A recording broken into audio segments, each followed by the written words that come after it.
My mother is having a great time. Yeah. My dad, in the last year of his life, moved them into a senior community. Okay. So she has tons of friends. She goes to breakfast, she goes to lunch, she goes to dinner. She's surrounded by people who know, and she's good friends with. That's amazing. And it's fantastic. The best part of it is for her, every day they have art classes. Okay. And she loves to draw and she loves to paint. Sure. She's having a blast. They're amazing. I've seen some of her work. Yeah, her painting and drawing is just getting better and better and better. It's impressive. She's living her best life. Totally. My dad was too when he lived there too. You and I, when it comes time, you need to be open to moving into a community like this. Totally. But instead of painting, it's little electronics projects, just little home assistant projects. Sure. Yeah.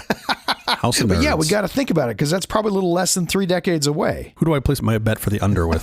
3 decades. Look at you, Mr. Optimism. How about August? Quiet, please. That's the other thing is I would not wait as long as they waited to move in because it's great. Sir, they have denied my application every year, and they say that I don't hit the minimum. So apparently I've got a ways to go. In 4. It is the only place I go where they tell me I'm too healthy. 3. Could you call my doctor and tell me? They're like, no, he knows. 2.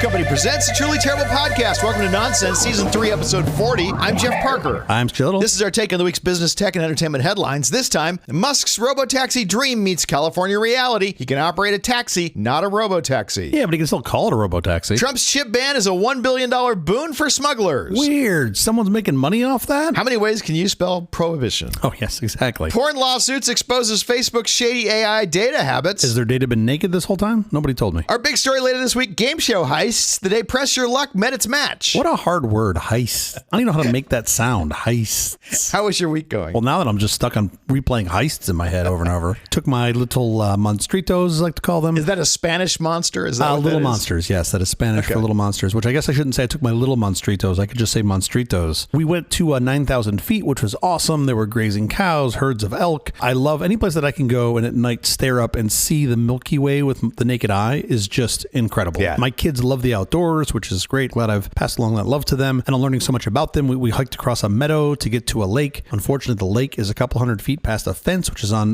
Native American, or as the locals call it, Indian reservation, which still makes me kind of cringe. And my oldest was just not having it. He's like, I don't want to go over there. And I was like, buddy, why not? He's like, I'm hungry. He's like, actually, I'm starving. And I was like, okay. Oh. I wasn't planning on going over there anyway, because I think it's just wrong. And on the walk back, he's like, we're not supposed to go over there. So I didn't want to go over there. And I was like, wow. That's a parenting win. He's me. I'm a rule follower. Yeah, he likes to make up rules too, but he also follows those very closely, which I find amusing. But then meanwhile, my little guy is just a tank. The oxygen at 9,000 feet is thin. I'm getting winded just tying my shoes, right? My chubby little fingers trying to tie my chubby little shoes. Sure. Meanwhile, my little guy will run, sprint a couple hundred yards up a slight hill through thick grass and just keep on trucking. And I'm like, I don't understand how you do this. It's good to be young. Lovely weekend. Had a great time. It was nice to be in the cool weather and see some nature. And you're in Phoenix now. I am currently in Phoenix, yes, where it could be hotter, but how? You sound like you're hot. I'm sweating just thinking about going outside. Like I literally watch the thermometer, the little weather thing on my computer screen, and the number just keeps going up. I'm like, is there an upper bound? Like, is there a limit? Like, it just keeps going. And yet people make a conscious decision to live here, which I don't understand. How about you? How's your weekend? Less interesting than yours. My left ear is deaf and ringing. Oh, no. For some reason, and nothing happened. There was no incident. There was no event. My balance seems mostly to be back, but for some reason, last night, all of a sudden,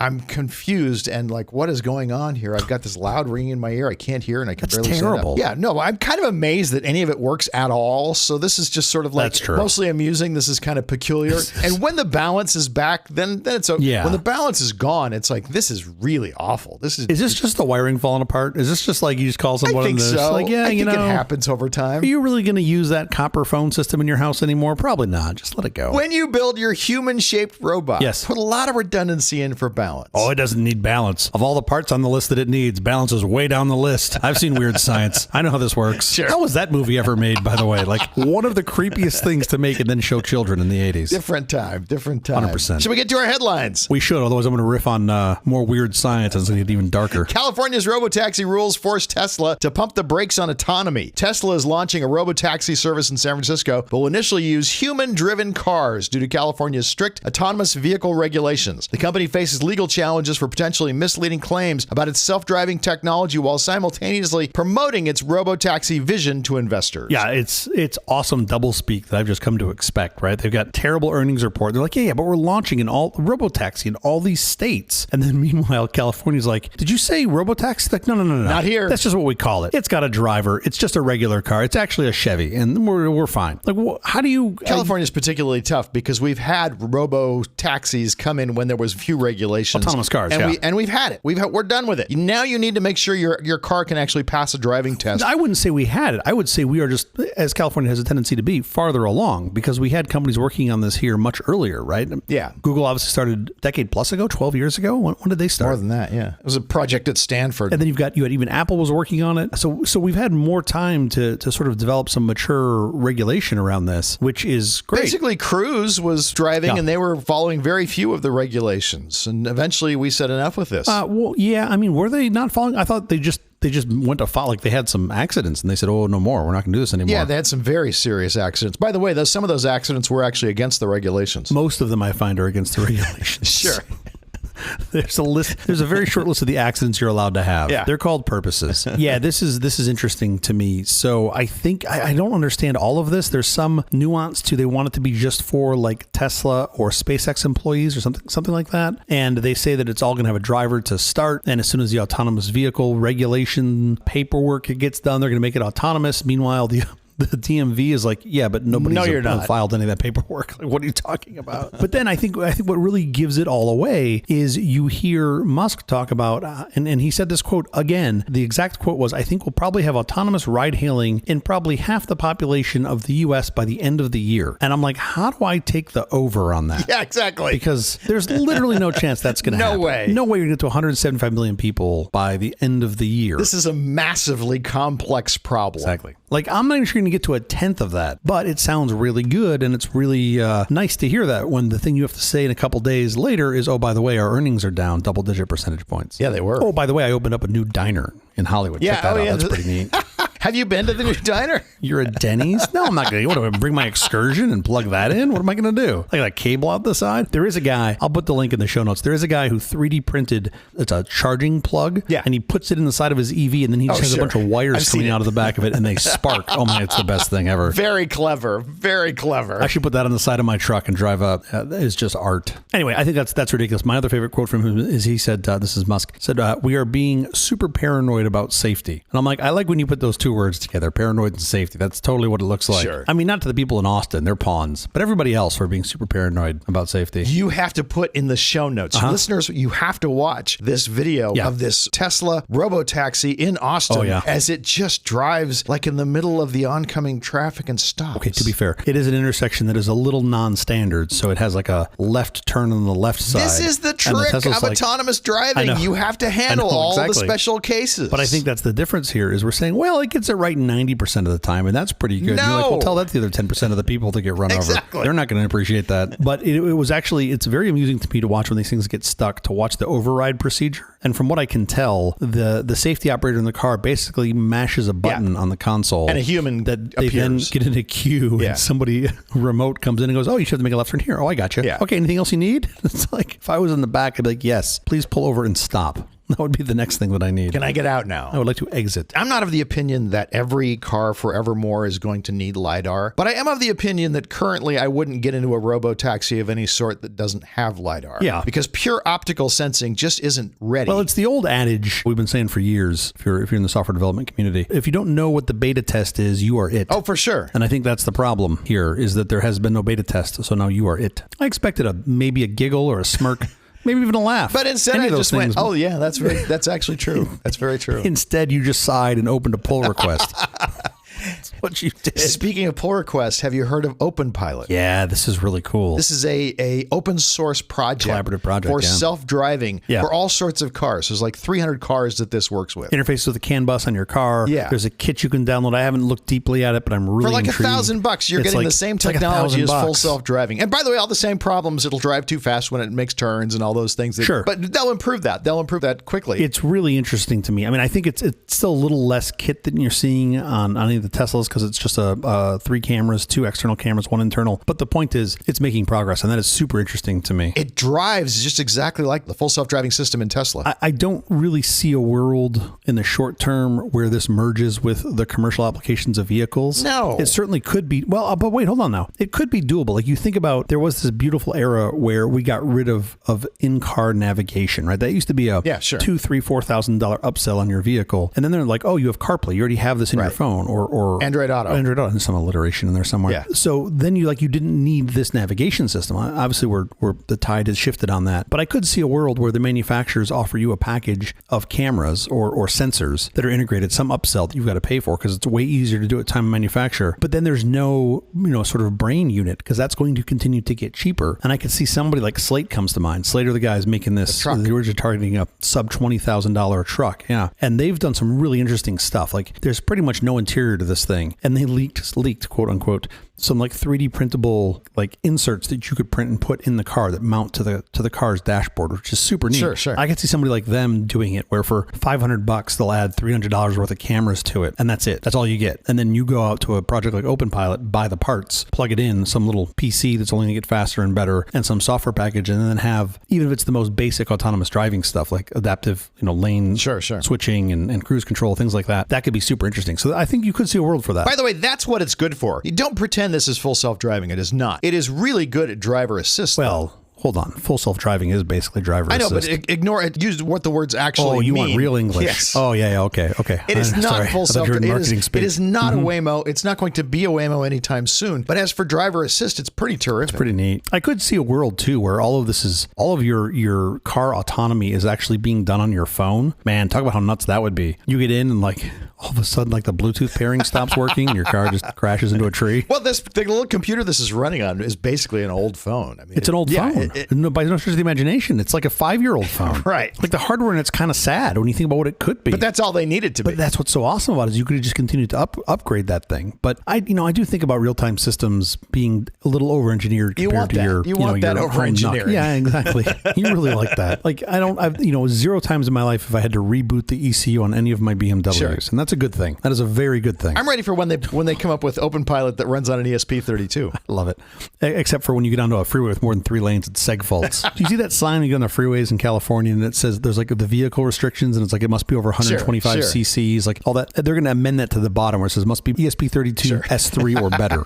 Just for you. Silk Road for Silicon banned Nvidia chips flood China. Despite U.S. export controls, over $1 billion in Nvidia AI chips like the B200 were smuggled into China within 3 months. A black market thrives with distributors openly selling restricted chips. While the recent lifting of H20 chip bans may curb some black market activity, demand for cutting-edge technology and resourceful middlemen ensure continued illicit trade, often via Southeast Asia. This is one of the things they're really good at, right? Which is just figuring it out with whatever they've got access to. Sure. Generally speaking, which is super interesting to me. I think the Financial Times are the ones who broke this story, and they reviewed a bunch of pictures, and they just saw all the brands. They saw Supermicro and they saw Dell and all these guys over there. I don't believe Dell or Supermicro are selling directly to these Chinese They had firms. no idea their stuff was being resold in China. They just have somebody that's fronting the cash and buying a product and then shipping it over there. And at the end of the day, who are you going to hold liable for this, right? It's the middleman that's taking the risk. And how are we going to go interfere with middlemen that are in, Thailand? Sure. We're not. And that's a challenge. It's not illegal in China to buy or sell these things. As long as you pay the tariffs. As long as you pay the tariffs, they're great with it. Of course. So this does beg a very interesting question that I think is worth exploring beyond this, which is our intent was to slow down their development of software built on top of these chips. At some point, they're going to catch up. And I think based on what we've seen with chip development, that's going to take a long time. I do wonder, what does the split timeline look like where you didn't do this? Instead, you sold them chips and let them get very happy to be hooked on our chips, and then you ultimately have control. Sort of the same thing we see with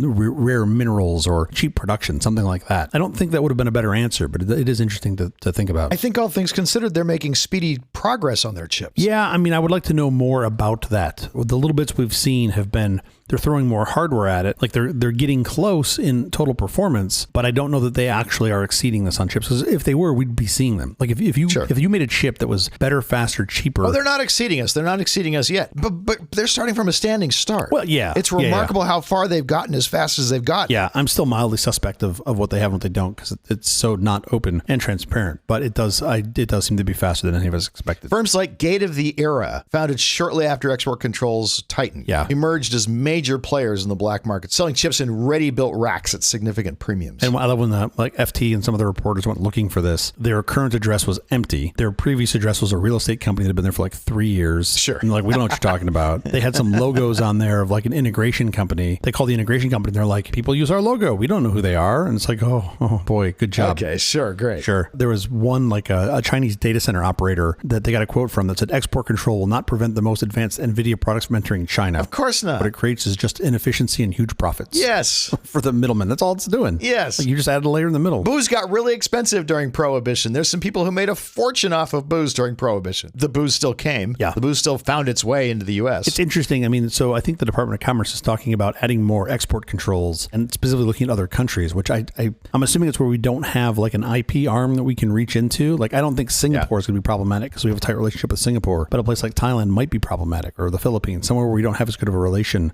as much trade that we can lever against them. So this is going to be interesting to see how this shakes out. But I suspect also, it's worth noting that you're going to see the black market pressure reduced because now we're easing restrictions on the H20. Yeah, sure. Which is the sort of Chinese specific, like we're going to give you the third best chip and just keep the best two for ourselves sort of thing. What it will make them do is be more efficient with their software. Yeah, which is arguably a good thing, especially if they open source. Yeah, it's great thing. Then we can maybe go and learn something from them. I think we already have. I think even like the early DeepMind models. DeepSeek. Was that what it's called? DeepSeek. Yeah, the early DeepSeek models, you were able to look at and go, oh, that's novel. That's interesting. And then roll that back into our existing models here. You're all still standing on the shoulders of giants, right? They used a pre-built model. Yeah, of course. On that to extract sort of the next step. But they still did it and we hadn't done it yet. Of course. Not everybody has to build the first C compiler. You can start with one that's already out there and build something better. X-rated AI lawsuit alleges Facebook pirated porn for training. A new lawsuit claims Meta pirated and seeded nearly 2,400 adult films since 2018 to train its AI models, potentially exposing minors to the content. This evidence could support authors' earlier copyright infringement claims against Meta, alleging the tech giant used pirated data to train its AI. Porn for training? I thought it said porn for trading. I went ahead and got my Facebook account spun back up. I never should have done that. They were seeding. They had some collection of porn that they were illegally seeding, because if you seed the porn into the... If you seed the anything, whatever that thing is, you get more access to more stuff so you can train your... You get higher credit,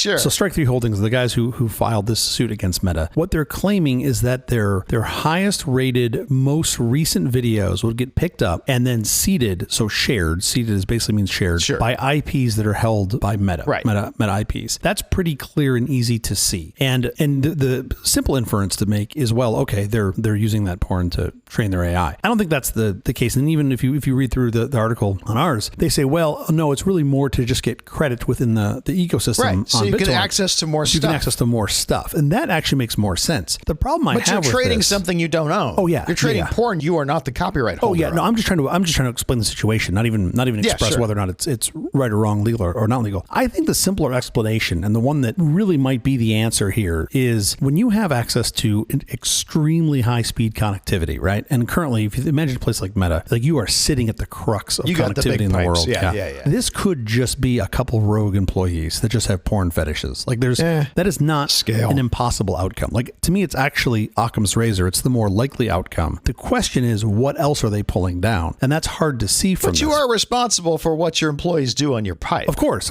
you are. 100%. I'm not saying that you're not. But my point is to jump from that to, oh, you're using this to build some giant AI model and pull everything down is a bit of a stretch. Now, you could get through discovery. You could see that that's not the case. But they even in their lawsuit, they even highlight some like Meta employee. They're like, oh, you downloaded your porn from your house. And I'm like, yeah, it could just be a Meta employee that's downloading porn illegally at his house. How do you draw a line between those two that's nothing but dotted? You go play with the AI and you see if you can get back something very similar to what they would have pulled. I think that's ultimately the thing you need to look at and find out. So I take a bunch of this with a grain of salt. There is some reference in this, at least this article on ours, where they talk about how like, oh yeah, but that'd be really expensive. And I'm like, I don't think you know how connectivity works when you're the size of Meta. Sure. Like You're not paying an extra penny for any of this, right? You have literally just bought a pipe. There's nothing that's metered.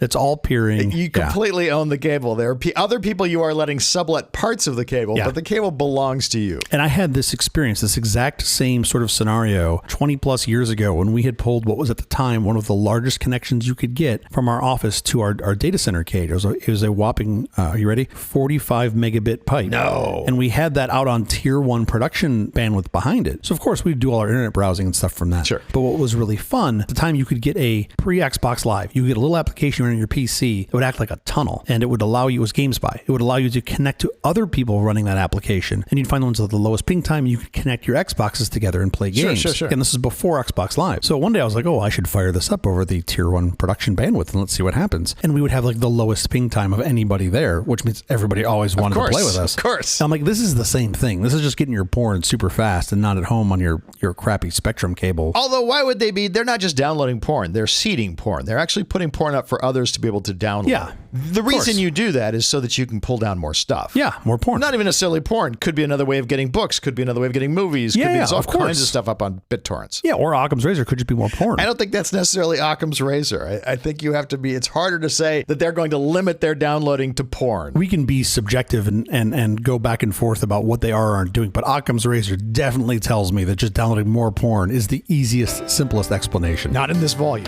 You'd have to be Superman. I understand. I'm just saying it's the simplest explanation. Okay, enough of the headlines. In fact, enough of the episode. We have to get out of here. Special thanks to our floor director, Ryan King. Oh, thanks to the king. We'll be back later this week with our big story, Game Show Hackers, the Press Your Luck Code Breaker. Until then, thank you for listening to all this nonsense. I'm Jeff Parker. I'm Stu Little. Smell you later. Wait, I thought I was the middle schooler in this relationship. I do a different language every single week, and this particular one is the language of middle schoolers. The Simpsons? You're doing Nelson now? Smell you later.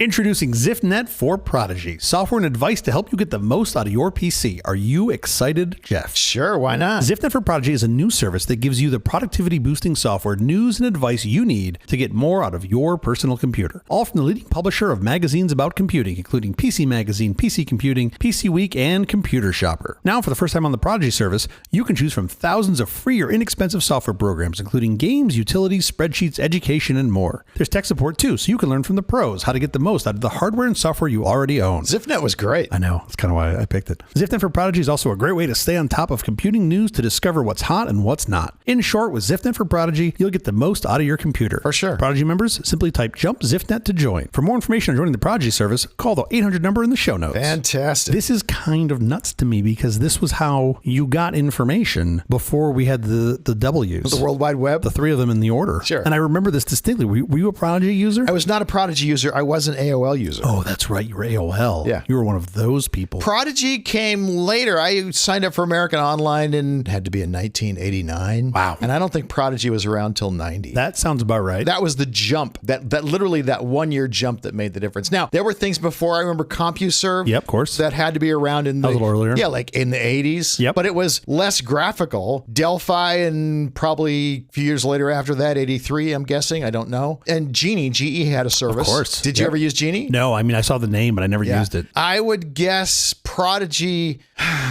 It's kind of a wide swath, but this is specifically when ZiffNet came to Prodigy, which I think gives you a little bit of a hint. Prodigy after American Online. American Online in 1989, Prodigy in 90. Give them a couple of years probably before ZiffNet figured out this was how they needed to distribute their data. I'm going to guess 92, but I have no idea. August of 92 is when this ad ran. So 92, you are correct. Wow. You are spot on. That's pretty good piecing it together. I was literally like part of one of the forums, one of the admins of a forum on AOL. I was super into it. I feel like now's a good time to plug your old email address. Long since gone. I have friends who are still on AOL, who still use AOL Mail. It still exists. Hey, wait, hold on. You can't get them off because they don't want to live through change. They don't want to go have any change. AOL Mail still exists? It still exists. What is it? Is it like It's a mail service. I don't know. It's like, a terrible mail service. God, that broke my brain. ZiffNet for Prodigy, I think, it's just, I remember when like there was no way these guys could lose. ZiffNet owned the entire computer reporting technology purchasing segment. Somehow they lost. Sure. It's sad now. ZDNet still exists. If you go to ZDNet, because we look at news sources all the time for this podcast. And if you go to ZDNet now, what you'll see is it's kind of like mostly doing press releases. It's mostly promoting little things. There's some interesting articles of we tested this and we found out this, but it's not a lot of news. No, sad. August of 92 is correct. You have nailed it.